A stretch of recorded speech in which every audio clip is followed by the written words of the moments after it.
If you are watching this, you probably suffer from OCD and or misophonia.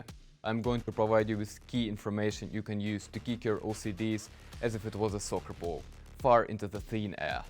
The jewel of that information lies in human biology, thus is applicable to everybody, if you're a human of course. Not only this knowledge can help people with OCD, but it could shed light onto valuable information for OCD-free individuals as well. Hence, watching this video is my general recommendation. Before I start, I want to state that I do not intend to diminish or deny the necessity of your medication or appointments with certified medical practitioners, for I am not one. Although after you watch this video, frequency of your therapist appointments might shrink dramatically, hopefully all the way down to zero, along with the associated expenses. This is a video based on the written article. I recommend to get acquainted with the article in order to be able to view text and check out references.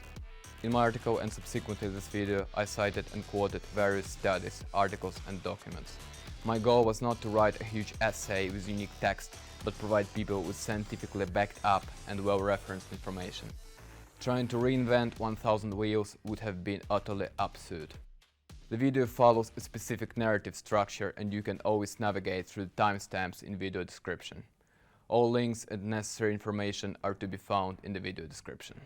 I have been living with OCD and misophonia for my entire life and recall its manifestations since my early childhood. My conditions grew bigger as I aged, my behavior and socialization were becoming increasingly corrupted. In my early teens, my invisible companions have officially announced themselves, giving sense and official shape of my various weaknesses. Over my year 8 in school, OCD starts being severe, countless rituals kept me busy for hours. Never-ending hygiene procedures, hours of showering and wash-ups resulted in chemical skin corrosion. That was definitely a fun merry-go-round, although this was only the superficial part. If you suffer from OCD severe enough, you probably know that the worst part lies within the mind itself. What makes it even worse is the fact that it is inescapable. Thought looping feels like malfunctioning code that constantly returns errors, while looping repeatedly and corrupting life perception, the gameplay. I could almost see red strings returning errors. At this point, not only my movement coordination was corrupted and loaded with full of unreasonable conditional movements, but also the cognitive processing was running swarms of bugs. Brain was almost being fried, headaches were common. Life no more simply lacked joy, it was full of suffering. Not to mention that people, especially those who did not know me well enough, just saw me as an idiot, a freak, doing these freaky rituals with a random item like poking mangoes in the supermarket. I was prescribed some medicines by the local psychiatrist, Cipralex-Buspar, Ibuprofen, Cochinto, if I remember it correct. And it was at a later point in life when one medical practitioner told me that psychiatrists just prescribed me miscellaneous pills for random psychiatric disorders, putting almost no effort trying to probe and target the root of the issue, although having had all the clues. Of course, that did not turn out really well. There was no reasonable progress and I felt like a boiled turnip. So I stopped taking the medication. Cold turkey. I returned to school and those were the decisions I'm very glad I made. Months, years went by, I managed to achieve certain milestones, tons of non-stop in mental work and development, a few psychologist appointments and meditative techniques along with esoteric practices. Milestone by milestone I made it to the point where I controlled myself well enough to have a faint kind of a normal life. Every day and every instance of existence felt like a fight for survival with myself. It was extremely hard for me to concentrate and process information and hence study. But with help of my comrades, friends and teachers who understood me, accepted me and helped me to progress, I made it year after year, class after class, although of course not everyone is willing to understand conditions. So there's one good quote out there. The worst part of having a mental illness is that people expect you to behave as if you don't. Sadly, mostly this is true. As time went by, I managed to become better at controlling my glitching tempestuous beast. I graduated school, enrolled in the university, and that's where things started shape-shifting weirdly. Here's how OCD is described on WebMD portal. Obsessive compulsive disorder, OCD, is a mental illness that causes repeated unwanted thoughts or sensations, obsessions, or the urge to do something over and over again, compulsions. Some people can have both obsessions and compulsions. OCD comes in many forms, but most cases fall into at least one of four general categories. checking, such as locks, alarm systems, ovens, or light switches, or thinking you have a medical condition like pregnancy or schizophrenia. Contamination, a fear of things that might be dirty, or a compulsion to clean. Symmetry and ordering, the need to have things lined up in a certain way. Ruminations and intrusive thoughts, an obsession with a line of thought. Some of the thoughts might be violent or disturbing. I could also add compulsions to the list, urges to do certain actions, sometimes miniature, that visually could look like tics. Many people who have OCD know that their thoughts and habits don't make sense. They do not do them because they enjoy them, but because they cannot quit. And if they stop, they feel so bad that they start over again. And to someone who does not have OCD, this may seem weird and irrational. Can they just stop it? However, it is quite not that easy for the affected mind. It's crucial to understand that OCD is a neuropsychiatric disorder, and as such, it has a neurobiological cause. Again, I'll refer to WebMD portal to aid my elaboration on misophonia. Misophonia is a disorder in which certain sounds trigger emotional or physiological responses that some might perceive as unreasonable given the circumstance. Those who have misophonia might describe it as when a sound drives you crazy. Their reactions can range from anger, annoyance to panic and need to flee. The disorder is sometimes called selective sound sensitivity syndrome. Individuals with misophonia often report they are triggered by oral sounds, the noise someone makes when they eat, breathe, or even chew. Highlighting the even chew part, rather than, for instance, saying even breathe is a funny marker. Other adverse sounds include keyboard or mouse clicking, or finger tapping, or sound of windshield wipers. Sometimes a small repetitive motion is the cause. Someone fidgets, jostles you, or wiggles their foot.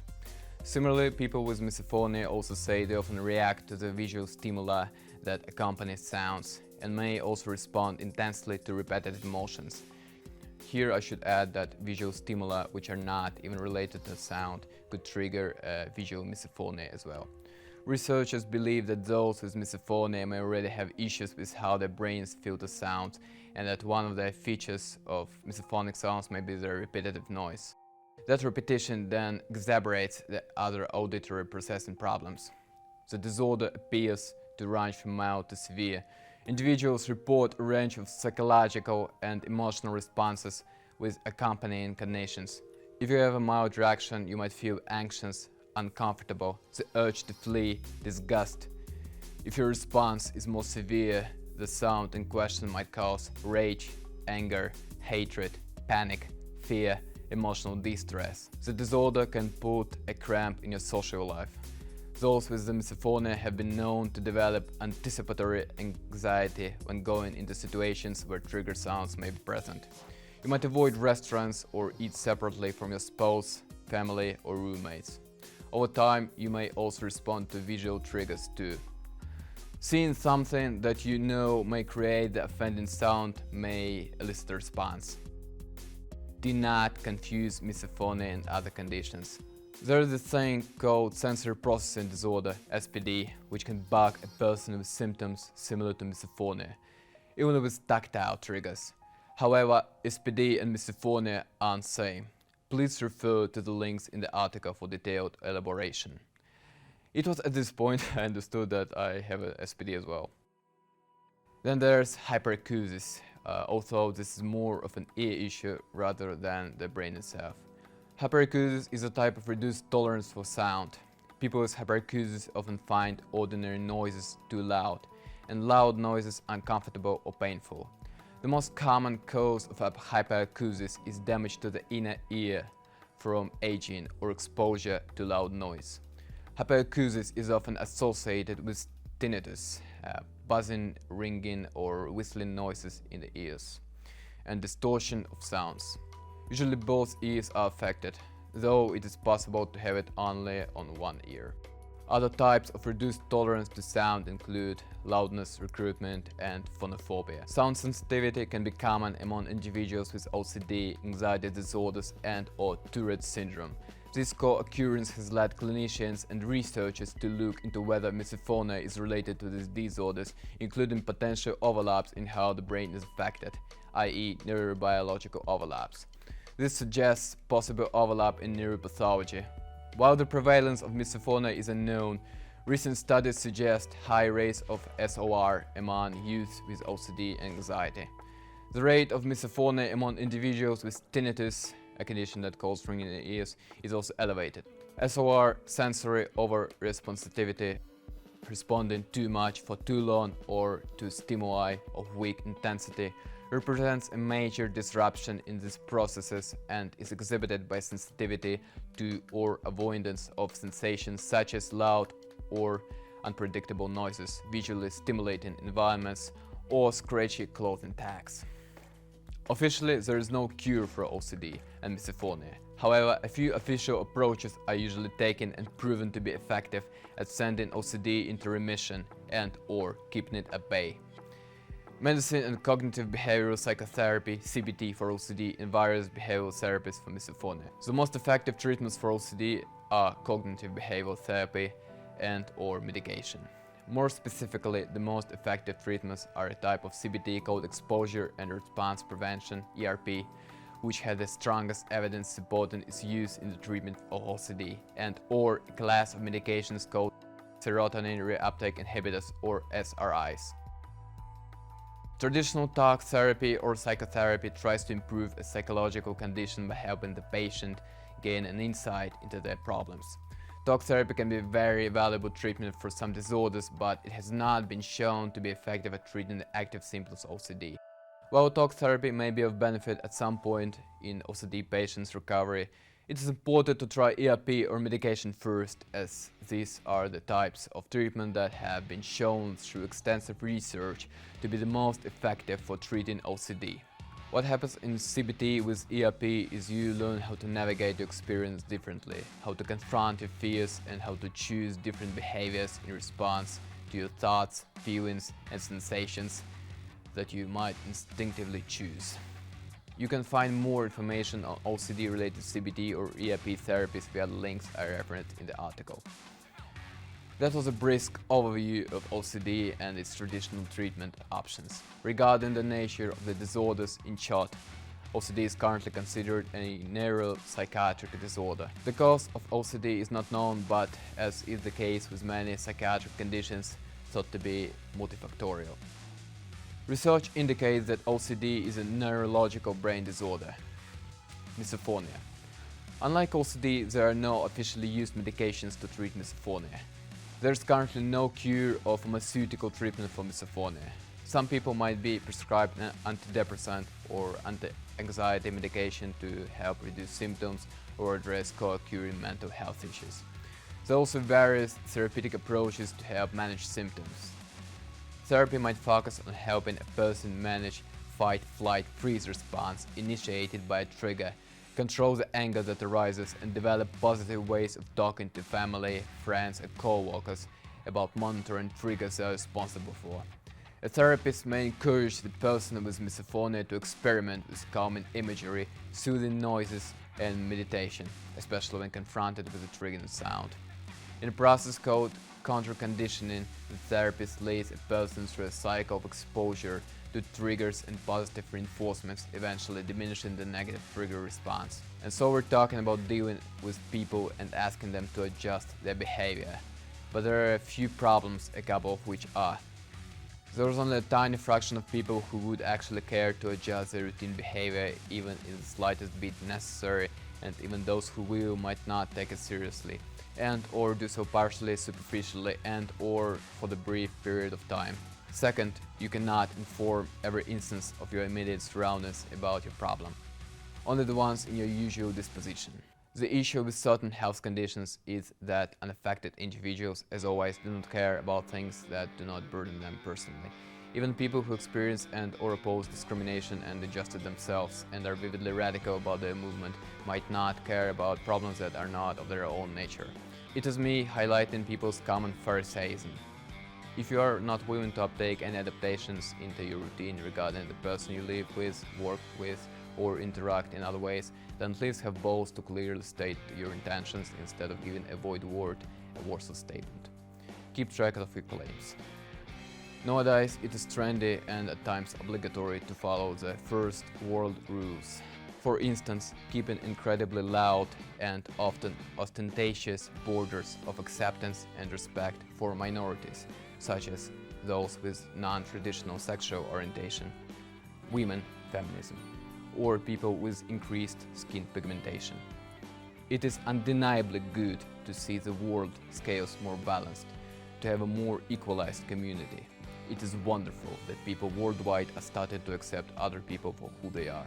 However, just make sure this trend does not stop there, and unpopular cases that are out of scope of reach of the global community tolerance uprising are not ignored. Or to sell that goddamn green ribbon you pin on your chest. I highlight that I do not in any way negate or oppose the aforementioned and not aforementioned people, communities in any way. I, however, point out that all people and their respective reasonable causes must be respected, accepted, tolerated. The thing is, global tolerance is rising statistically with accordance to the number of directly involved or uninvolved supporters. A large fraction of the world does not have traditional sexual orientation. Huge part of the world has skin color other than white. About half of the Earth's population are women. See the button? Then there are largely outnumbered factions who are taken much less seriously. Ecology volunteers, vegans, of course. Animals and trees are of course abundant, but they cannot speak for themselves, can they? Then there's a tiny fraction of people with severe OCD and or misophonia. Who is going to stand up for them, for us? Well, at the moment I am, and that's why I'm telling you all this.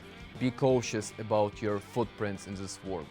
Qui ventum seminat turbine mettent. Besides, if you learn to eat like someone who deserves to be called Homo sapiens sapiens, then it's probably for your own good.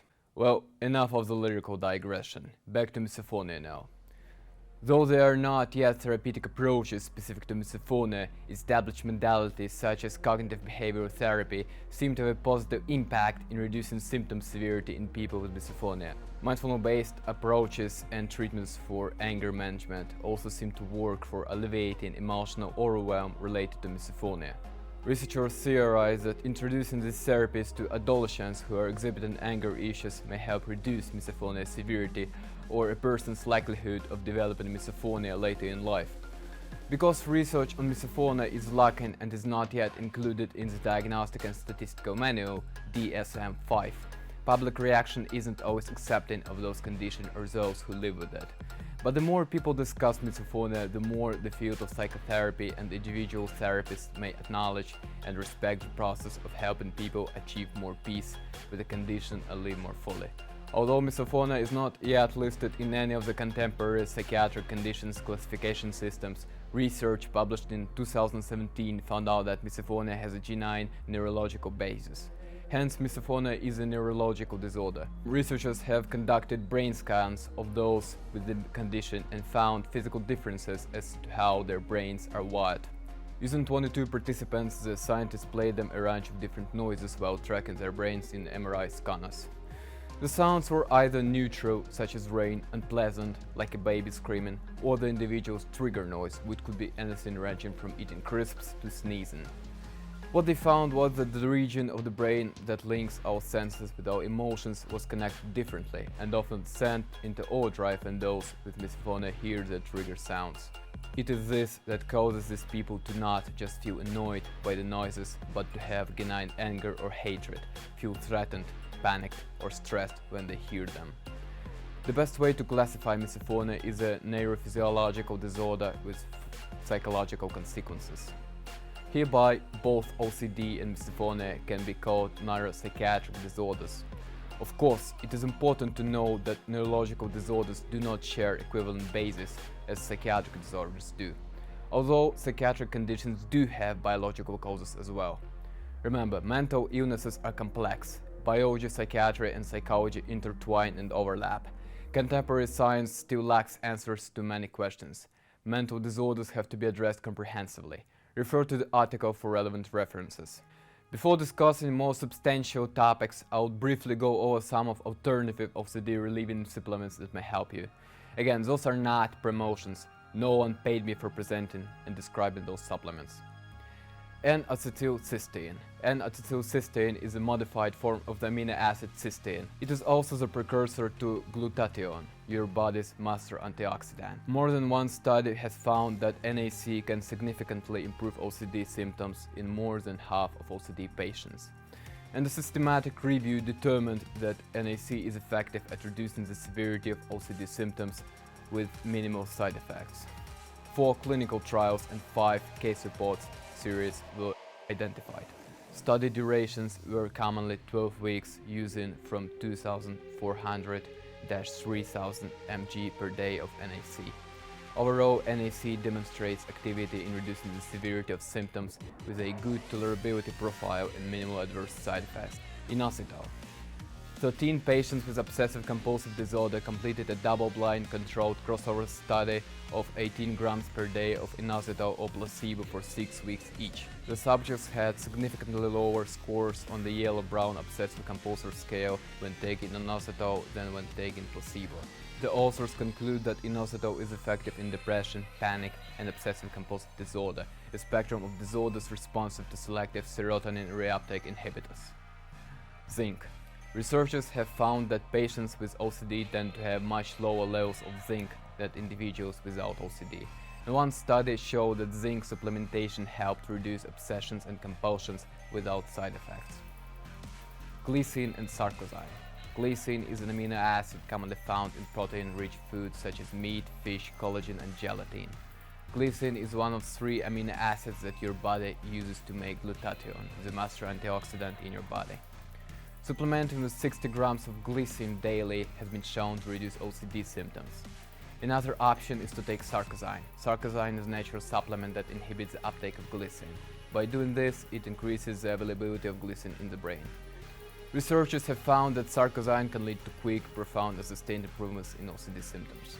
Curcumin. Curcumin is the most heavily researched compound within turmeric, despite that it gives curry its yellow color. Research shows that curcumin can significantly improve obsessive-compulsive symptoms by increasing serotonin. Curcumin is a good option if you struggle with chronic inflammation, depression, and OCD. Since curcumin is fat-soluble, take it with a fatty meal. Milk thistle. Silymarin, one of the flavonoids in milk thistle, has been shown to increase serotonin levels in the brains of animals. And one human study found that milk thistle works just as well as popular SSRI antidepressant at reducing OCD symptoms. Borage oil. Researchers have found that 500 milligrams of borage oil per day can reduce obsessive and compulsive and anxiety symptoms. Animal research also showed that it can have anti-anxiety effects similar to benzodiazepines. Ashwagandha. Ashwagandha, Withania somnifera, is a popular Indian herb that has been used for more than 3,000 years. It's sometimes called Indian ginseng. It's known as an adaptogen, which is a compound that balances the body and restores normal bodily functioning after chronic stress. In one study, 30 people with OCD took ashwagandha for 6 weeks, and it notably and significantly reduced their OCD symptoms. Animal research also shows that ashwagandha causes anti-anxiety effects, reduces OCD-like behavior, and improves stress tolerance in rats. So it's a pretty impressive herbal remedy for OCD and anxiety. How does it work? By increasing serotonin and GABA in the brain and lowering cortisol levels by 24%. Saffron. Saffron is a spice derived from the Crocus sativus plant. It has a number of health benefits due to the medicinal compounds within it. Saffron is one of the best supplements for reducing depression, anxiety, and stress. Safranal and quercetin, 2 of the compounds within saffron, have been shown to stimulate GABA receptors and increase serotonin levels in the brain. As a result, researchers have determined that saffron can reduce compulsive behavior. Valerian. Valerian, Valeriana officinalis, is a natural herb, and the root of the herb has traditionally been used to treat insomnia. But it can also reduce symptoms of OCD. In one study, supplementing with 750 mg of valerian per 8 weeks reduced symptoms by 25% in people diagnosed with OCD. In an animal study, valerian demonstrated anti-obsessive and anti-compulsive effects, and researchers determined it's a good candidate for treating obsessive-compulsive disorder. Scientists have collected a massive amount of research demonstrating that the compounds in valerian naturally reduce symptoms of OCD by partially activating serotonin receptors, maintaining serotonin levels, reducing stress hormone levels, binding to GABA receptors in the amygdala, a brain region associated with fear and anxiety, increasing GABA levels, inhibiting the breakdown of GABA in the brain. As a result of this, it creates a calming effect similar to anti-anxiety drugs like Xanax and Valium. This is why valerian is often called nature's Valium. Personally, I have not had much experience with supplements for OCD. This list could include phenibut, but due to several factors such as side effects, potential for addiction, dependence and withdrawal, lack of proper clinical data backing up its actual usefulness, especially when evaluated with respect to side effects and risks, as well as the fact that phenibut is not some herb but actual potent substance that should be taken responsibly, I would not talk about phenibut much here, as well as I would not encourage anyone to take it. However, I will note that phenibut may or may not actually be useful to people. Phenibut, C10H13NO2, is a GABA beta agonist and goes by the names beta-phenyl gamma-aminobutyric acid or phenyl GABA. It is a synthetic form of GABA or gamma-aminobutyric acid, one of the brain's inhibitory neurotransmitters. As could be deduced by the formula, phenibut is specifically the analog of GABA, with a phenyl ring substituted at the beta position, allowing it to pass through the blood-brain barrier. Phenibut is used for anxiety, insomnia, a type of anxiety that often develops after a terrifying event, post-traumatic stress disorder or PTSD, alcohol use disorder, and many other conditions. There is no good scientific evidence to support those uses. I used to have a friend with whom, analyzing the information we had about OCD and misophonia along with the most recent clinical evidence, we came to the conclusion that phenibut, which was supposed to help restore GABA balance, GABA receptors in the brain, taken concomitantly with antidepressants that were supposed to restore serotonin balance, serotonin receptors in the brain, while maintaining a strict dopamine diet, were supposed to completely cure OCD. However, the idea of such combination treatment was left aside due to my medical reasons and seems to be abandoned, at least for now. Much time has passed since then, and due to the fact that I had not given this topic a proper research in contrast to all the material I provide in this video, I do not encourage anyone to follow up on this idea and try it by himself or herself. This was our sketch, left abandoned and untried. It should have been further evaluated and developed by consultations with qualified medical practitioners and further personal research along with the trials themselves. However, this box remains closed for now and the material in it is raw.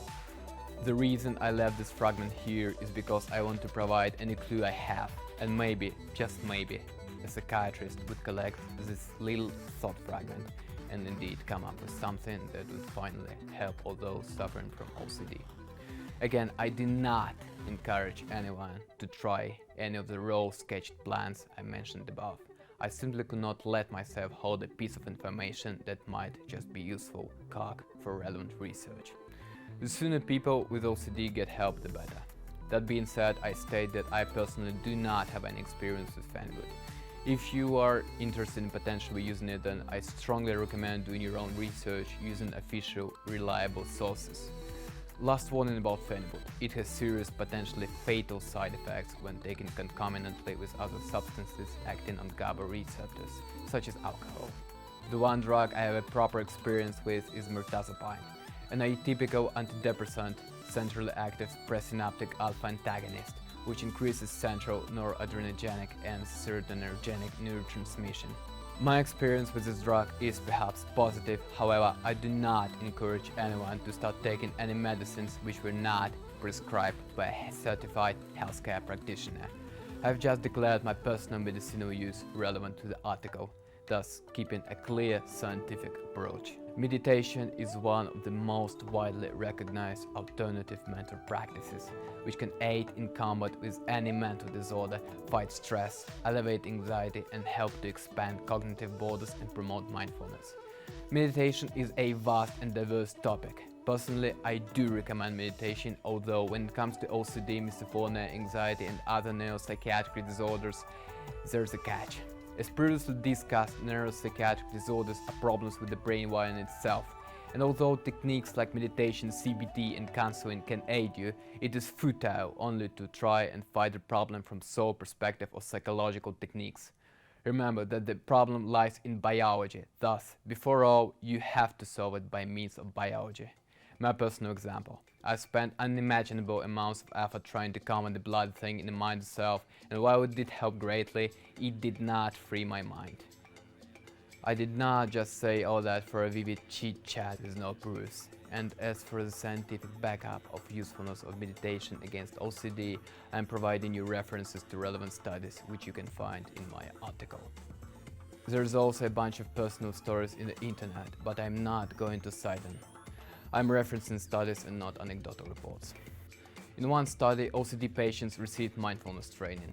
They were taught meditative breathing, body scan, and mindful daily living. By the end of the study, they witnessed significant and large reduction in their OCD symptoms. It was much easier for them to let go. 2013 study examined the effectiveness of mindfulness and meditation compared to the use of distraction in 30 patients with OCD who were doing brief exposure to their unwanted thoughts. The results showed that those who used mindfulness skills, i.e. letting thoughts come and go without judgment, felt less of an urge to neutralize thoughts with compulsions, while those who used only distraction strategies, i.e. trying to think of something else, saw no change in their urge to use compulsions. In 2012, a German study researched the impact of an 8-week mindfulness-based group therapy program on adults with OCD. All study participants had already completed a course of ERP within a 2-year period before the study began. Of the 12 participants, 8 reported having fewer OCD symptoms as a result of the group therapy program. Additional benefits reported by the study participants included an increased willingness and ability to allow unpleasant emotions to surface, feeling able to handle these emotions more flexibly, a sense of living more consciously in the present, a calmer attitude towards their OCD, and generally improved mood and sleep. A small 2010 study with only 3 participants on intrusive thoughts in OCD looked at whether mindfulness-based therapy could help those who were using thought suppressing, that is, trying to stop thinking certain things, and experiencing thought-action fusion. In other words, believing that thinking something in your head means it actually happens in real life. 3 participants received a 6-session mindfulness-based intervention with an emphasis on using mindfulness skills every day. Following treatment, all participants received improved scores on the Yale-Brown Obsessive Compulsive Scale, YBOCS, an assessment tool used to figure out which OCD symptoms are present and how severe they are. A 2010 study on group treatment for OCD explored several different clinical interventions that could strengthen evidence-based practices and found that the participants responded well to mindfulness-based interventions in particular. The authors suggested that the use of mindful awareness and strategies focused on attention may support efforts to participate in ERP. A 2008 Dutch study examined the impact of mindfulness meditation on a group of 17 university students. Subjects were taught the mindfulness techniques of meditative breathing, body scan, and mindful daily living is applied to OCD over the course of 8 one-hour sessions. Researchers found that mindfulness meditation had a significant and large effect on OCD symptoms, specifically on thought-action fusion. Again, the belief that having a thought is the same as acting on the thought, and the ability to let go of unwanted thoughts. A 2006 study explored the effects of acceptance and commitment therapy, ACT, a treatment modality that in part includes a focus on developing mindfulness skills and participants willing to accept and tolerate unwanted obsessive thoughts. Study participants reported decreased avoidance of uncomfortable or unwanted internal experiences, negative thoughts and feelings, decreased believability of obsessions, and decreased anxiety and depressive symptoms, as well as fewer compulsions by the end of treatment for all participants. Now we're approaching the most important subject of this video: health of neurotransmitting receptors. I will not dive deep into molecular biology and heavy science, but convey the message rather briefly so everyone could understand what I'm talking about, while including light, broadly accessible references to aid my explanations. As before, I'm not going to reinvent wheels, but reference relevant articles and input certain text snippets instead. A neurotransmitter receptor, also known as a neuroreceptor, is a membrane receptor protein that is activated by a neurotransmitter. Chemicals on the outside of the cell, such as a neurotransmitter, can bump into the cell's membrane, in which there are receptors. If a neurotransmitter bumps into its corresponding receptor, they will bind and can trigger other events to occur inside the cell. Therefore, a membrane receptor is a part of the molecular machinery that allows cells to communicate with one another. A neurotransmitter receptor is a class of receptors that specifically binds with neurotransmitters as opposed to other molecules. There are many different kinds of neurotransmitters, and not all existing neurotransmitters have been discovered. Neurotransmitters at the highest level can be sorted into two types: small molecule transmitters and neuropeptides. Small molecule transmitters like dopamine and glutamate typically act directly on neighboring cells. The neuropeptides, small molecules like insulin and oxytocin, work more subtly, modulating or adjusting how cells communicate at the synapse. To date, scientists have identified more than 60 distinct types of neurotransmitters in the human brain, and most experts say there are more left to discover. These powerful neurochemicals are the center of neurotransmission and as such are critical to human cognition and behavior. Often, neurotransmitters are talked about as if they have a single role or function. Dopamine is a pleasure chemical and GABA is a learning neurotransmitter. But neuroscientists are discovering they are multifaceted and complex, working with and against each other to facilitate neural signaling across the cortex. Here's a list of some of the most common neurotransmitters discussed in neuroscience. Acetylcholine. Acetylcholine, ACH, was the first neurotransmitter discovered. It is a direct action small molecule that works primarily in muscles, helping to translate our intentions to move into actual actions as signals are passed from the neurons into the muscle fiber. But it also has other roles in the brain, including helping direct attention and playing a key role in facilitating neuroplasticity across the cortex. Dopamine is often referred to as pleasure chemical because it is released when mammals receive a reward in response to their behavior. That reward could be food, drugs, or sex. It is one of the most extensively studied neurochemicals, mainly because it plays such diverse roles in human behavior and cognition. Dopamine is involved with motivation, decision-making, movement, reward processing, attention, working memory, and learning. But it isn't just a pleasure chemical. New work suggests dopamine also plays an important role in Parkinson's disease, addiction, schizophrenia, and other neuropsychiatric disorders. Glutamate, GLU, is the most excitatory neurotransmitter in the cortex. Too much glutamate results in excitotoxicity or the death of neurons due to stroke, traumatic brain injury, or amyotrophic lateral sclerosis, the debilitating neurodegenerative disorder better known as Lou Gehrig's disease. Yes, it's not all bad news. The excitement glutamate brings is important to learning and memory. Long-term potentiation, the molecular process believed to help form memories, occurs in glutamatergic neurons in the hippocampus and cortex. Serotonin. Serotonin, 5-HT, sometimes called the calming chemical, is best known for its mood-modulating effects. A lack of serotonin has been linked to depression and related to neuropsychiatric disorders. But serotonin is farther-reaching and has also been implicated in helping to manage appetite, sleep, memory, and most recently, decision-making behaviors. Norepinephrine. Norepinephrine is both a hormone and a neurotransmitter. Some refer to it as noradrenaline. It has been linked to mood, arousal, vigilance, memory, and stress. New research has focused on its role in both post-traumatic stress disorder, PTSD, and Parkinson's disease. Gamma-aminobutyric acid, GABA. If glutamate is the most excitatory neurotransmitter, then its inhibitory correlate is GABA. GABA works to inhibit neural signaling. If it inhibits cells too much, it can lead to seizures and other problems.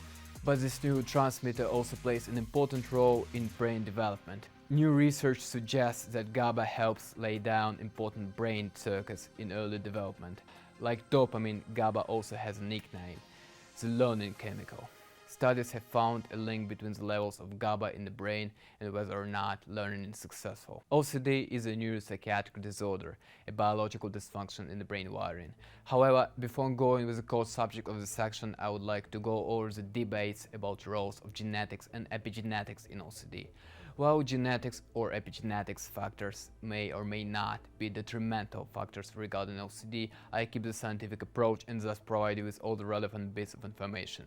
There have been many researches going on about possible genetic causes of OCD. Scientists argue whether OCD is passed on genetically or not. The cause of OCD is unknown. Researchers are investigating whether the condition might involve changes in the brain's response to chemical messengers, neurotransmitters such as serotonin or dopamine.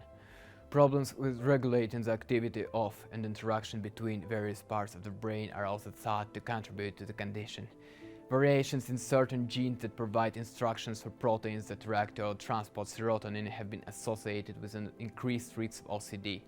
Variations in other genes involved in communication in the brain may also be associated with the condition. However, not all people with OCD have an associated variation, and not all people with the variations will develop OCD. In addition to genetic factors, researchers are studying environmental factors that might contribute to OCD, including complications during pregnancy or childbirth and stressful life events. However, none have been conclusively associated with this disorder. It seems likely that environmental conditions interact with genetic factors to determine the overall risk of developing OCD. As I mentioned, another potential factor that could, if not cause, then at least affect or aggravate OCD is epigenetics. I will not go over these topics in this video, but you can do your own reading. All the relevant references are in my article. Now to the core subject. It is common to see and hear mental health professionals describing the cause of OCD in terms of a biochemical imbalance.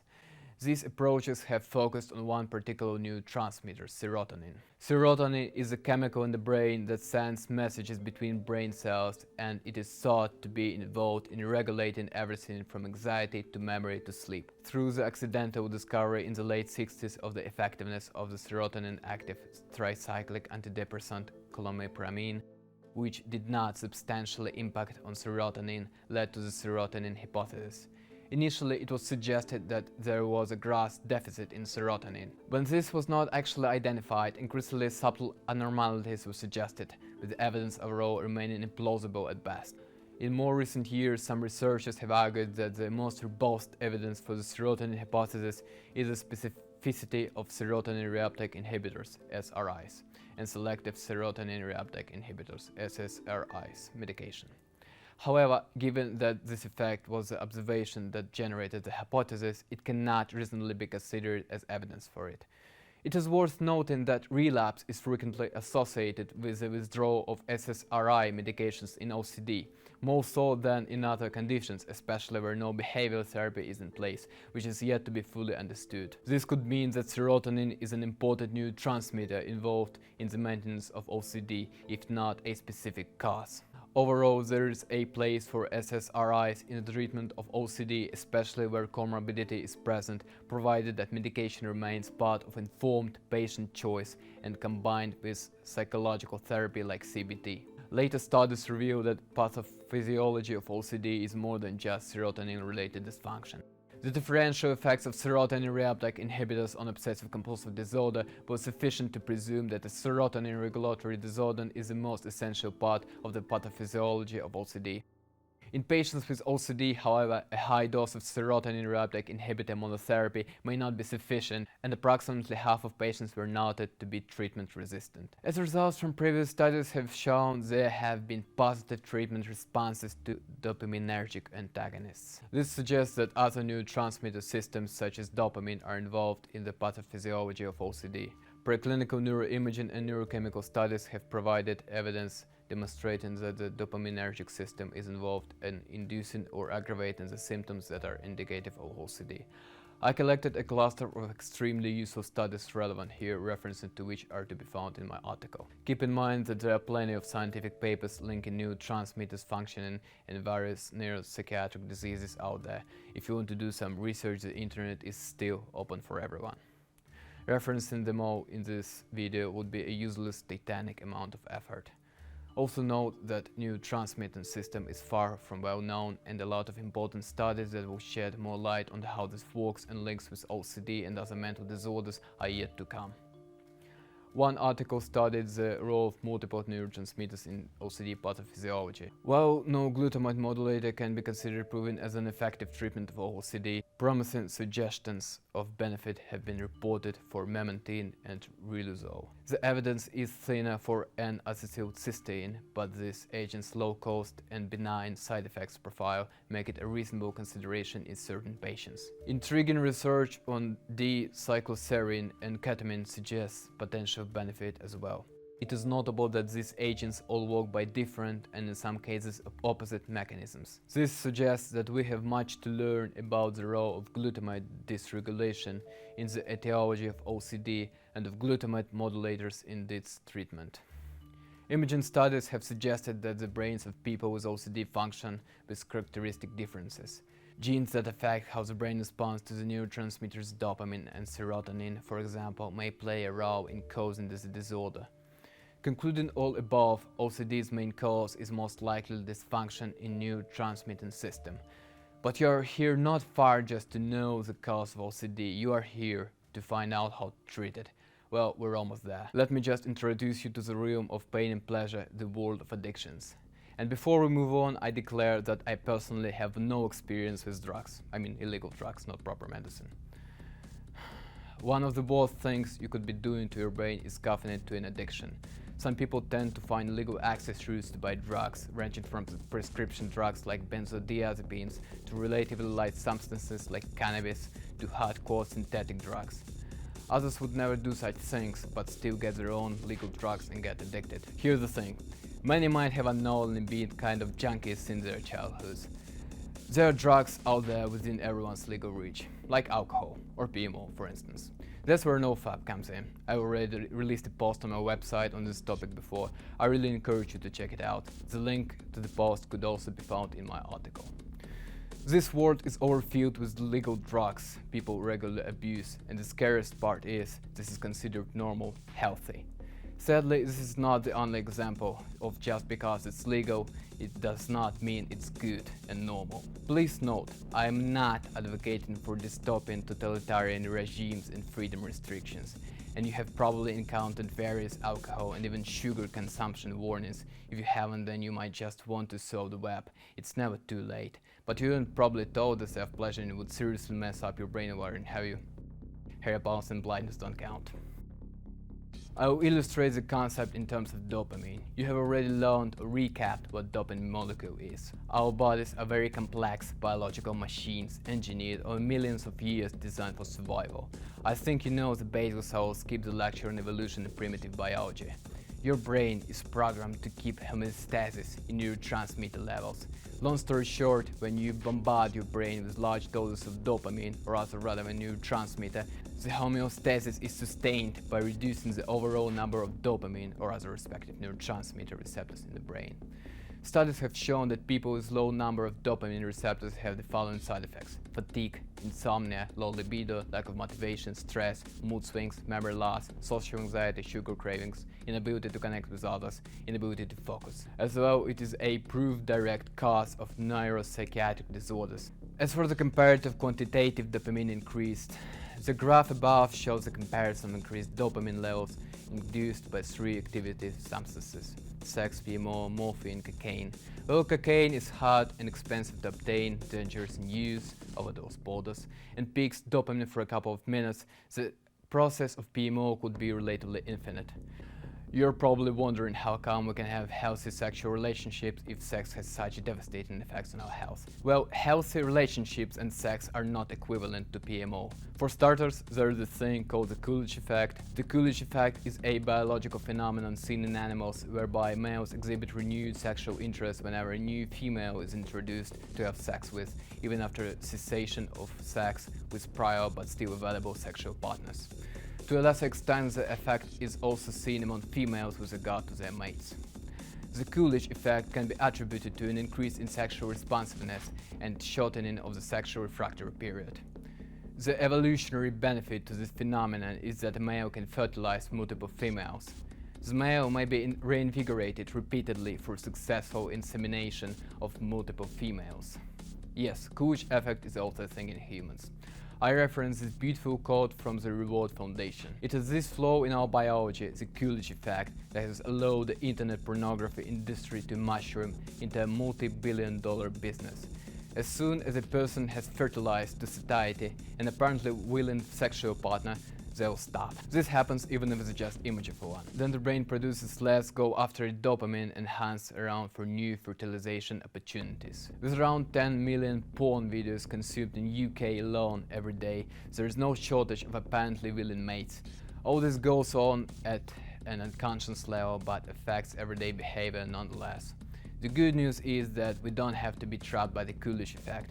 We humans are smart when we put our minds to it. By learning to reduce the effects of too much dopamine in the brain and readdressing the balance with more oxytocin, thus reducing stress levels too, we encourage more loving bonds and connection. These are sustainable and help us flourish both individually and together. For more information on this, we heartily recommend this website. The Reward Foundation is a key source of evidence-based information about love relationships and impact of internet pornography on mental and physical health, relationships, attainment, and legal liability. This website can shed light onto various topics such as lesson plans for school, new research, brain basics, mental effects of porn, love, erectile dysfunctions, relationships, the law, quizzes to check if porn affecting you, help with quitting porn, etc. You can find a lot of useful content on their YouTube channel. Of course, one could regularly and frequently switch sexual partners, but this does not have good consequences for psyche as well, and not just for psyche. Although it would be really hard to try and switch partners as often as one could pleasure himself, at that point STDs would probably become much more of both bother and hazard. Keep in mind that human brain is a very complex system, and even a regular partner switch won't actually be equivalent for PMO, not saying it's better. Evolution have not accounted for people watching porn just yet. This is not something seen in nature. With porn, on the other hand, one can consistently keep spiking his/her dopamine levels with every new video. This is not all. The information I provided above was only regarding dopamine. However, dopamine is not the only neurotransmitter involved in sexual activity. Sex and orgasm also involve production of serotonin, endorphin, oxytocin, as well as hormones such as testosterone, estrogen, and prolactin. Other neurotransmitters like acetylcholine, glutamate, and GABA are also involved in the process of arousal, sex, and orgasm. All neurotransmitters as well as hormones have their receptors, which are possibly too subject to quantitative decrease when being overstimulated. While most pro-nofap individuals advocate for it only with regards to dopamine and androgens, there is a much bigger picture. PMO and other drugs wreak havoc not just on the dopamine system, they mess up all the pleasure response system, the brain wiring, and the whole body, as well as psyche suffers as a result. Neurotransmitting and hormonal functions inevitably affect each other. Remember, your body is a complex machine that works as a whole. But guess what? The industry of pleasure is enormous. It is literally the foundation of our society. No wonder you did not know all this. Big guys do not want you to. They want people to resume being hamsters, and pleasure seems to be the perfect wheel in a cage. Keep in mind that PMO is not the only legal drug. Examples of other stuff that can act in similar way include alcohol, video games, movies, music, and sugar. And while the latter four are not as severe in terms in wrecking potential, keep in mind that dosage exposure time is a very important variable.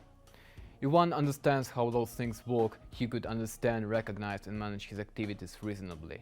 As a rule of thumb, you can avoid meaningless activities that consume resources, be it health, money, and/or time, and give nothing good in return aside for an instant burst of pleasure, dopamine, etc. spike. Remember the analogy of pushing a button. Are you pleasuring yourself doing so? I did not encourage you to completely ban yourself from watching movies, playing games, listening to music, and irrevocably excluding all sugar from your diet, but rather advise you to do everything in a reasonable moderation. There is a golden rule with an annex proverb quite famous in Russia.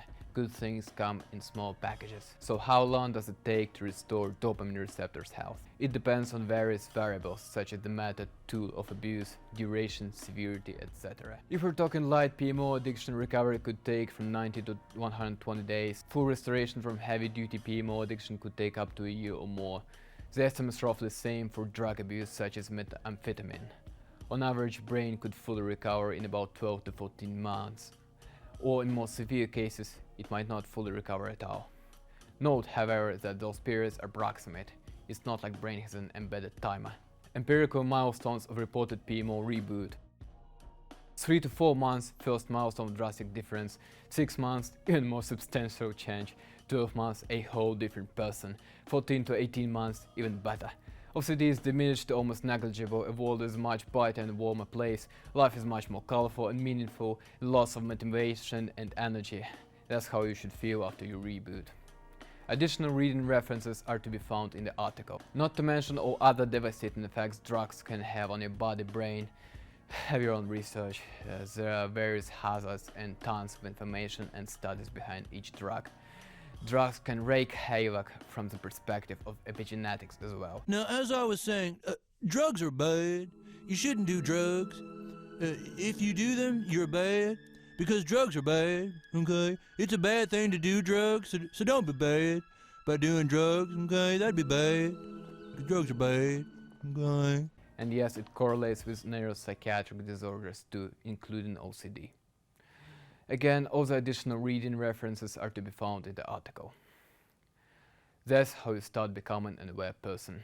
I also encourage you to check out Aaron Janus's content and this website that might just guide you further in the process of epiphany. You decide what you are going to do with all that information. You accept and perhaps fact check all the required information. Never trust anyone without a personal mental filter and better your own research. Or you can just say weird, crazy Russian vegan conspiracies with mental conditions and becomes a clown.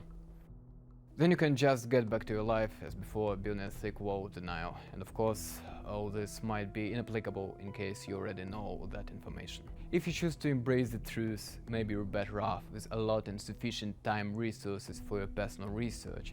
And what's more important, making sure your research is not biased. When someone wants and or fears something badly, the decision-making processes could be heavily corrupted. Fear is potentially your worst enemy. If you choose to deny the given, then just make sure the denial wall is thick enough. You probably do not want it cracking, or what's worse, collapsing one day. I warn you. Do not blame me if it does.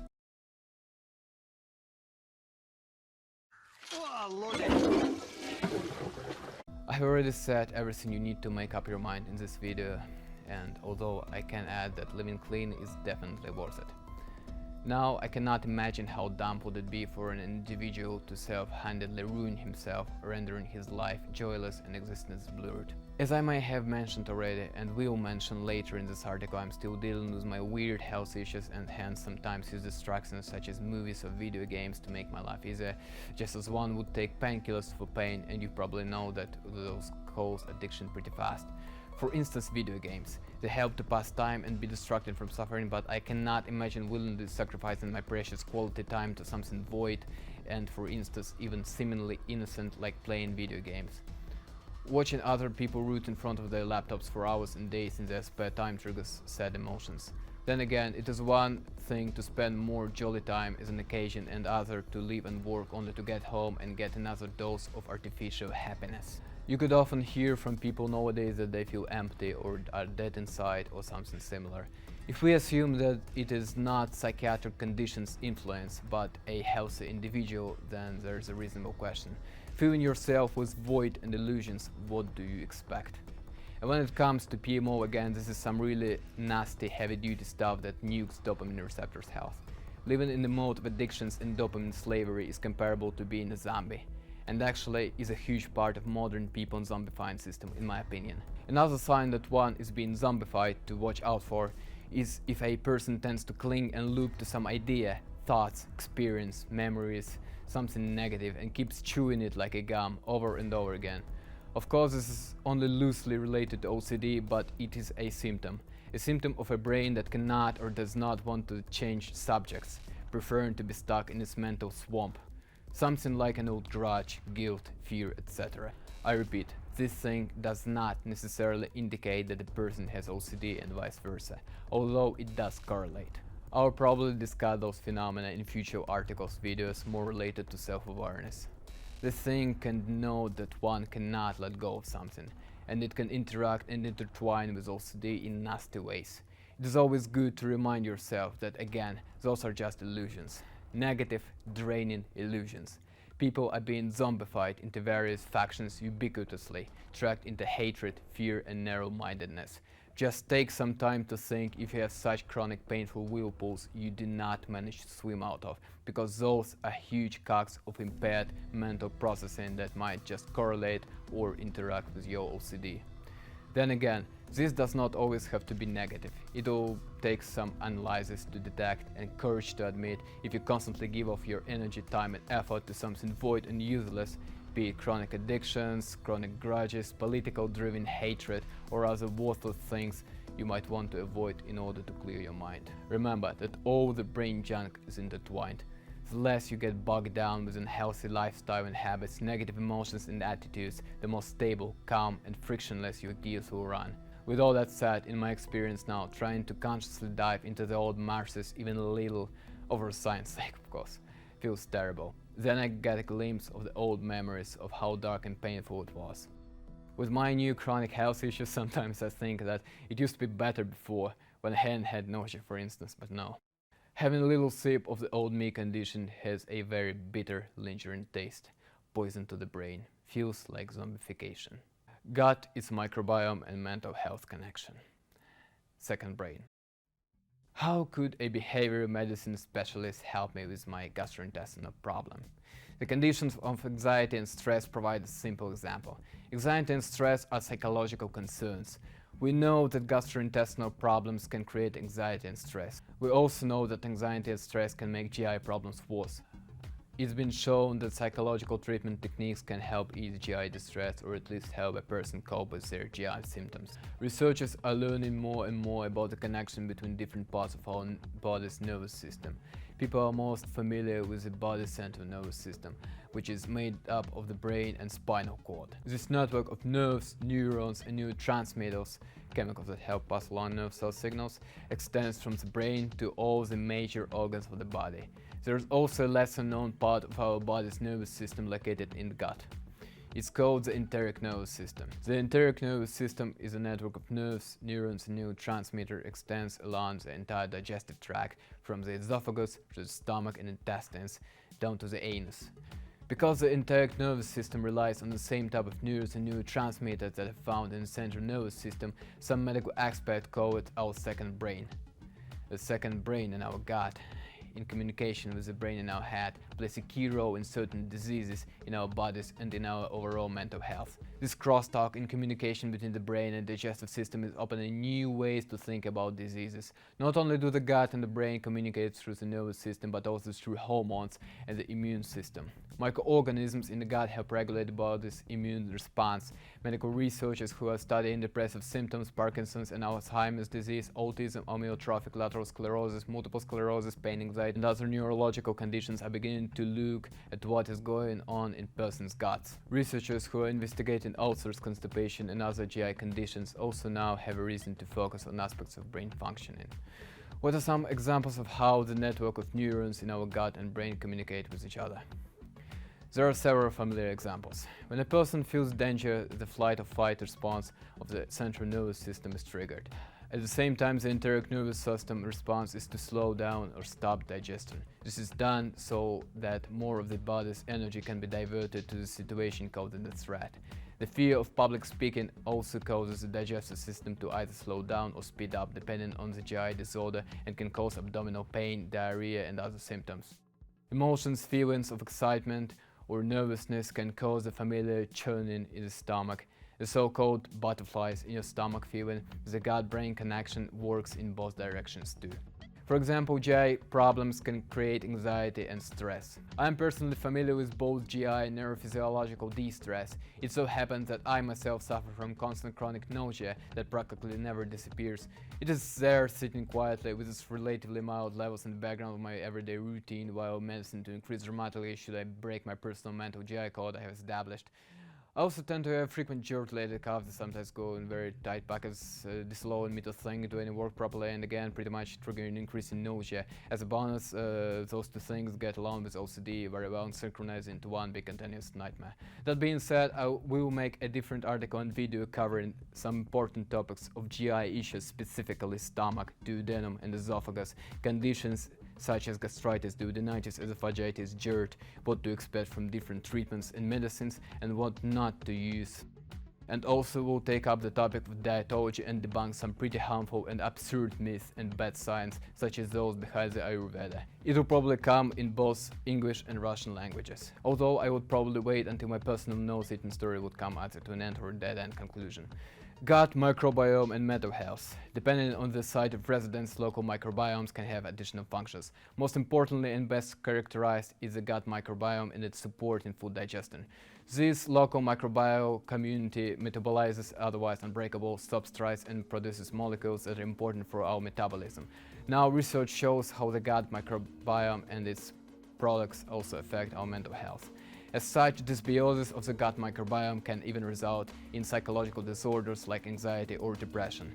About the communication between the microbiome and the brain, the microbiota gut-brain axis, MGB axis, represents a bidirectional communication between the brain and the gut microbiota. Many factors influence this interaction: immune system and its chemokines and cytokines, metabolic pathways and metabolic products, as well as the central nervous system and stress hormone and neurotransmitters.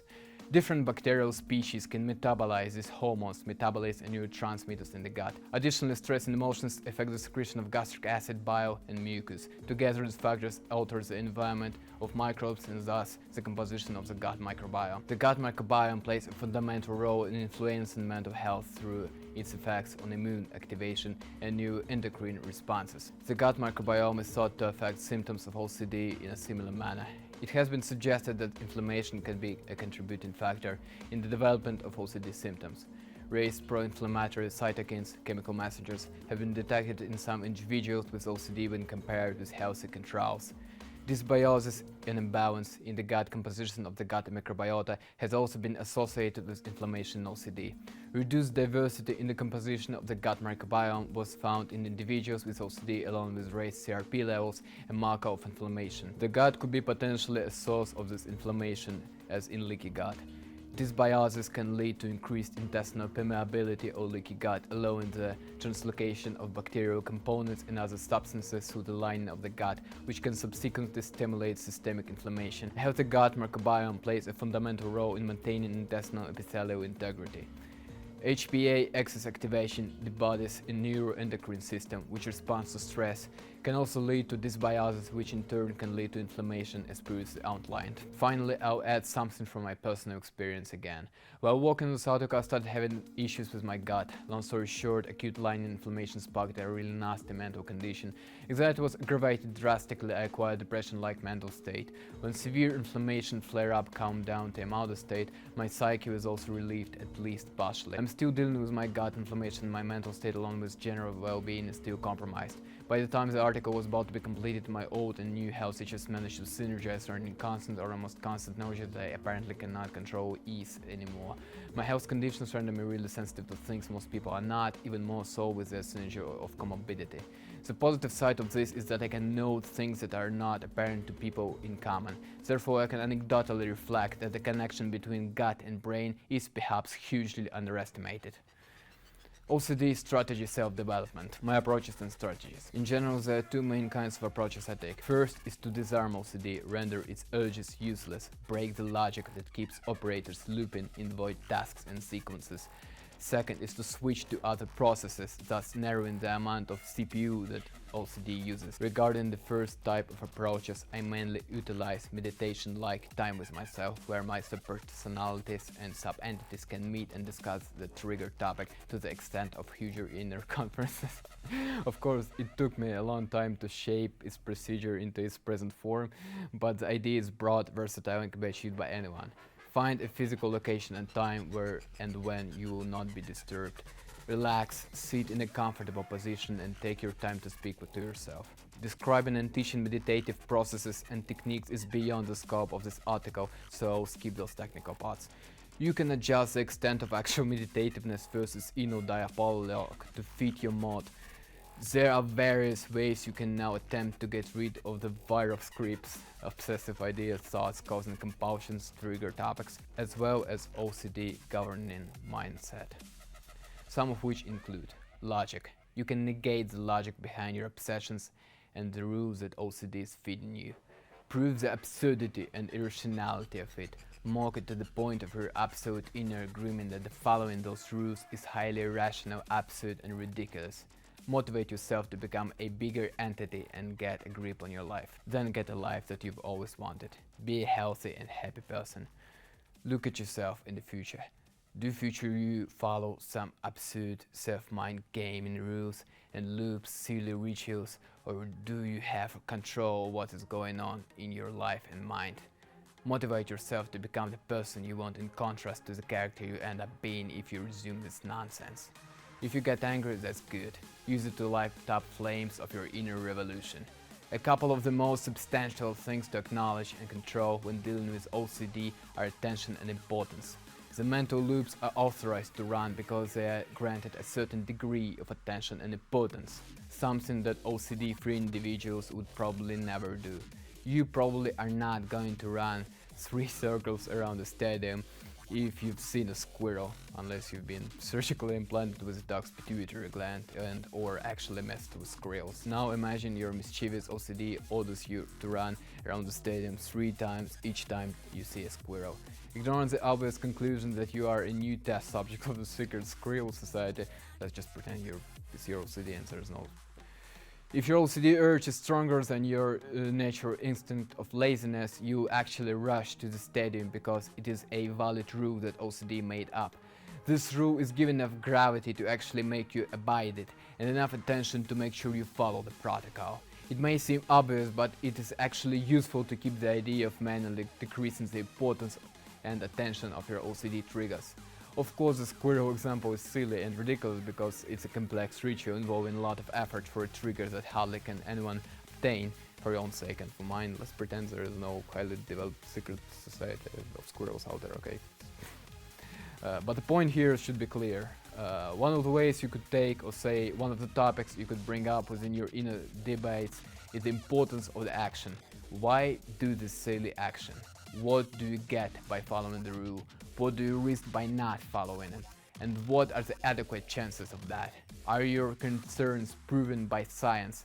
Or is it just some irrational fear with a chance of occurring so negligible compared to the obvious odds of what is your life going to become if you resume abiding by silly rules that OCD mental parasite is making up? Once again, it might be useful to analyze the reasoning behind your rituals, bringing up common logic and science your psyche cannot argue with, especially if you put a healthy, reasonable life on the other plate of the scale. Another topic you could bring up is the amount of attention you are willing not given to maintain the OCD's grip on your brain. You could analyze to what extent small, simple rituals and casual everyday loops ruin your life experience and life itself. What does it give it in return? Is it reasonable donating at least 0.1% of your CPU to a systemic virus corrupting your existence and performance? It may seem that I am just repeating myself or what I have previously said, but I really want to fully convey my ideas and thoughts because it's kind of fight fire with fire situation, fast and violent. Throw a proper coup d'etat. Kick the roaches behind the wheel into the far shady prison corner where you won't interact with them. No explanations, no lectures, no meetings, just a sudden blitzkrieg. This kind of revolution might require a huge amount of rage and willpower. Try going brutal. Power of self-esteem and will can do miracles. No, you don't give a rat's grass about those silly insignificant thoughts. They are not worth your attention. Just go and talk to a girl you like instead, as an option. You can try taking her as just another blitzkrieg as well as followed by a proper brutal. Casual OCD sprouts. Thicken your mental walls with your self-esteem and motivation. OCD creatures will scratch the walls. The more violent was the action coup, the less arguments you provide, the more it scratches. It will try escape, you're banished and come for you. Make sure to follow the proper bimental hygiene, i.e. neurotransmitters balance, decent amount of sleep, etc. to maintain the proper biological cohesion, especially during first times. Speaking of walls, it is important to distinguish your inner voice of conscience scratching the walls of denial versus OCD bashing against your deliberately constructed confinement. If something telling you that it is in your powers to fix something, do something you should, or not do something you shouldn't, that something in your actions or inactions isn't right, then maybe it is actually correct and wise to review the subject of matter rather than ignore it. Maybe it is worth growing a nice pair of balls instead of caging your conscience. Let your logical reasoning and your heart be your gold standard yin-yang balance scales that stand on a book pile. Knowledge, actual scientific data, confirmed and scientifically backed up information that you might not want to face. In my personal experience, I had a case of my crew that now all fallen apart brick by brick throughout a certain time period. It was when I managed to take it down and discovered a world full of animal pain hidden from people, intended to be hidden. It was then when I called myself vegan. Fancy having a peek? Back to OCD. It is important to know that OCD triggers may vary in complexity. The tiniest tick-looking rituals or intrusive purely mental thought obsessions are probably most dangerous and pervasive. It is again that sometimes smaller things tend to be the deadliest. Timing and adequacy of your current approach are important things to consider. Before taking up any extreme approaches, weigh out the odds. You are the one taking the responsibility for your actions. I'm not. Is this the best time for a blitzkrieg, or is this a tactical nonsense in your immediate situation? Also, consider going easy on yourself if your brain neurotransmitter system is not in its best shape at the moment. Hopefully, after you switch to a healthier lifestyle and proceed with relevant medication, you will forget your old terrible mode of existence. Although keep in mind that if you return to your old habits, addictions, toying around your brain, then you might just end up in an old nightmarish realm once again. Remember, those who do not learn from their history are doomed to repeat it. It is also important to know that the major drastic life-changing change might not come into your one blow, but rather will be achieved stepwise, one milestone after another. The degree of OCD-ness varies hugely from one person to another. Many people have mild OCD symptoms to some extent. A lot fewer suffer considerably or even struggle to exist. It could take one explosive blast to take down a relatively quiet OCD structure, but it could take months to search bigger, older, ossified strongholds, as there is more brain rewiring that has to be done. Regarding the method stated above, it is crucial to understand that it is not necessarily an or-choice strategy. Those are strategies that could be combined and used in various steps throughout the whole war. Suit yourself with the tactics, develop your own plans. I'm solely providing the weaponry, the blueprints. It is important not to inflict judgment upon yourself if you do not seem to succeed. It can turn on you and bug you as a new obsessive compulsive entity. When someone has severe OCD, anything can turn on the person. A slightest thought, memory, idea, image, etc. can click dead to one's mind, causing lots of painful mind loops. Important notice, I'm not ranking people by their coolness depending on the approach they take. No. The approach varies from person to person, the type of the brain wiring, OCD layout and cognitive preferences. If you tend to take logical approaches, it does not mean you don't have the balls. If you tend to take brutal approaches, it does not mean you're less intelligent. It's all about personal schemes. A brisk reminder before moving on, everything said in this section is subjective, unlike, for instance, all the general scientific data I provided before. Hence, you might not find everything reasonable and/or useful for yourself in this part of the video. Do not play by OCD rules. OCD is one pesky trickster. It will attempt to shove your fears in your face, and one of the main tricks is in the potential zugzwang situation. Promoting thought gum by running thinking loops might not help, and so won't trying to escape it. Remember what I wrote about balance? Facing your fears could be a more appropriate approach. However, fear is not the only tool OCD is handy with. Other negative feelings like hatred, rage, blame, guilt. Facing your negative emotions and deep dark thoughts should help. However, again, it is important to keep the balance and not overthink falling into endless brain-stubation processes. Remember of yin-yang, meditation could be much of a help. The other face of many-sided thought demon of OCD, which is close to guilt, would be acceptance of oneself. Some people struggle to accept themselves. OCD does not help. In fact, it can considerably aggravate it, which is a huge hinge for OCD to cling to. Learn to accept yourself for who you are, and learn to accept OCD for the official part of your character. That does not make you less of a personality as a character. It does not make you defective. Perhaps, or the opposite, hardships tend to strengthen our characters. Insert inspiration quote or parable of your preference, such as what does not kill us makes us stronger, or that one about boiled eggs, coffee carrots and other foodstuffs. No, it's not an alchemist's cookbook. I personally am very thankful to OCD regarding the person I've become. Although my experience with OCD has been tremendously tough, the character development turned out to be respectively vast. Try seeing the benefits of having OCD. Maybe one day you realize that all of it has been worth it. Maybe even had a higher purpose, if you believe in greater purposes and bigger pictures, of course. If certain people are not willing to accept you for who you are, maybe it's time to start filtering your social circle.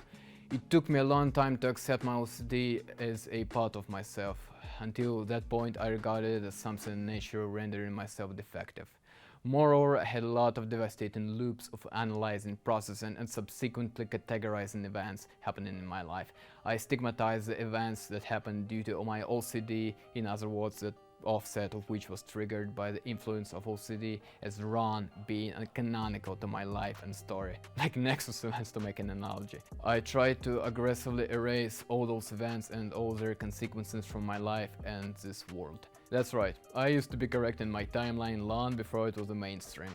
Of course, it is physically impossible to really undo anything, since it requires manipulations with space-time, and even then it really depends on how real space-time configurations work in our reality. However, my strategy was to at least get rid of the visible, significant errors. Of course, this did not lead anywhere good.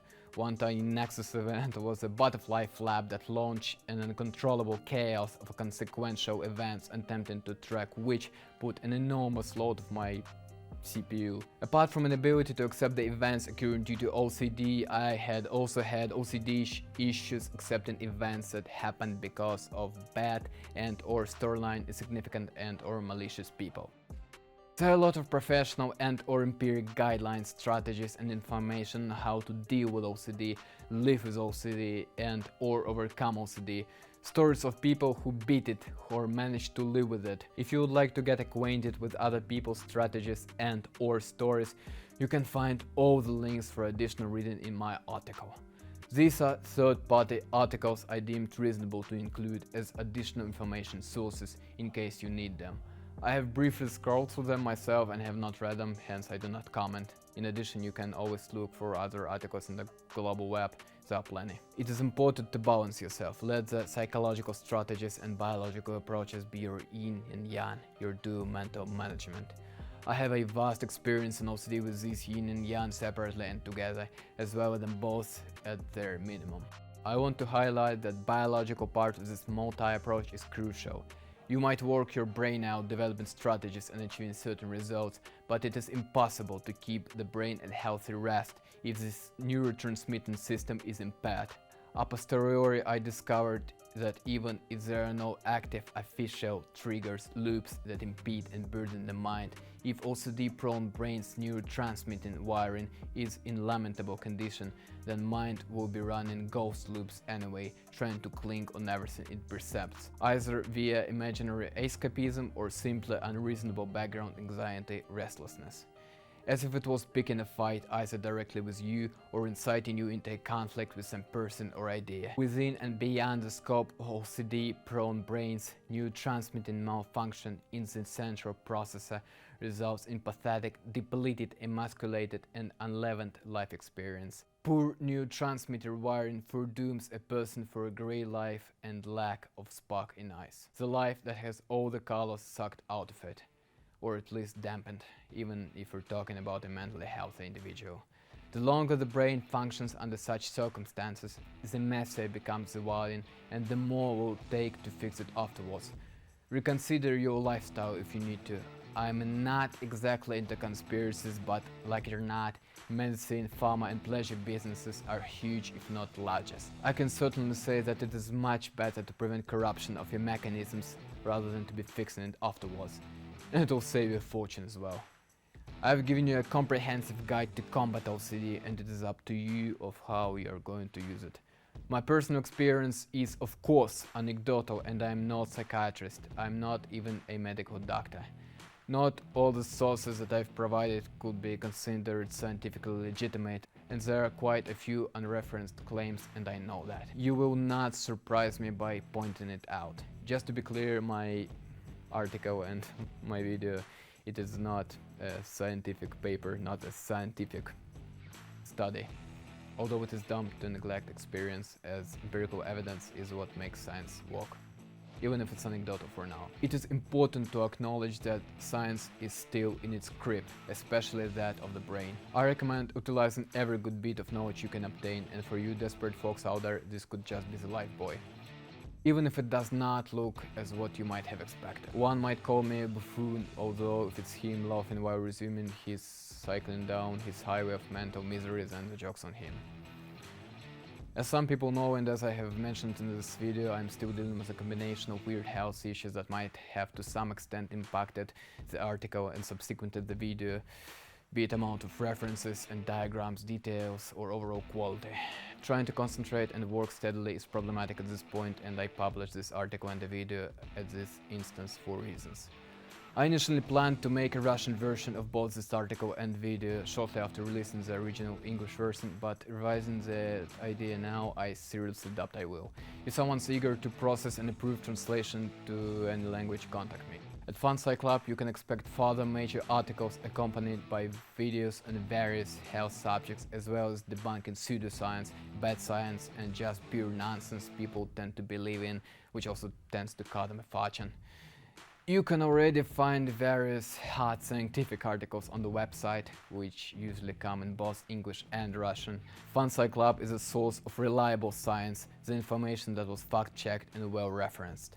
Information that will not be silenced. The project is evolving and expected to grow vastly. You can subscribe on the website or and channel not to miss out on something important and or interesting. You might as well expect artistic content such as movies, shorts, prose poetry or arts, as well as mindfulness promoted content. All this additional vector content, if made, will probably be sorted in respective playlists or separate channels. This video was not funded by anyone. The video does not include any paid or unpaid promotions. Did this video help you? Reach out, share your story. Feel free to write an email to admin@FunPsyClub or contact me otherwise. All links and necessary information are to be found in the video description.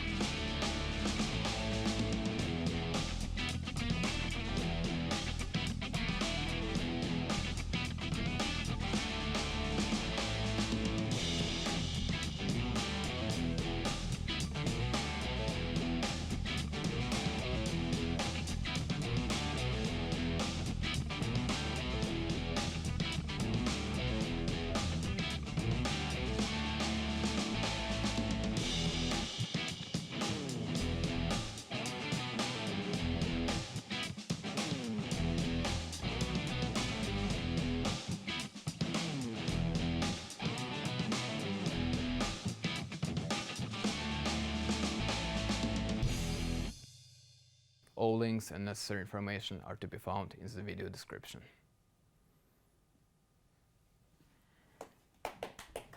Good job. Thank you. Well done. And You've written some pretty heavy stuff. Aren't you worried you pissed off some very dangerous people? I don't know about people, but I've got one written threat here. Who? Komora? Yakuza? Triads? Worse. Secret Squirrel Society. They demand I take down my video immediately. All this time I thought I was watching them, but turns out they were watching me. Got it delivered right to my doorstep, and I've been ambushed twice already.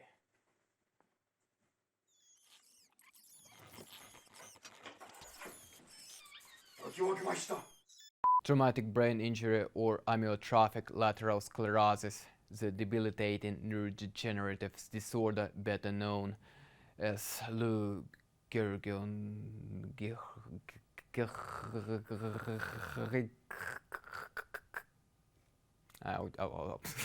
That's really a bit sorry about that.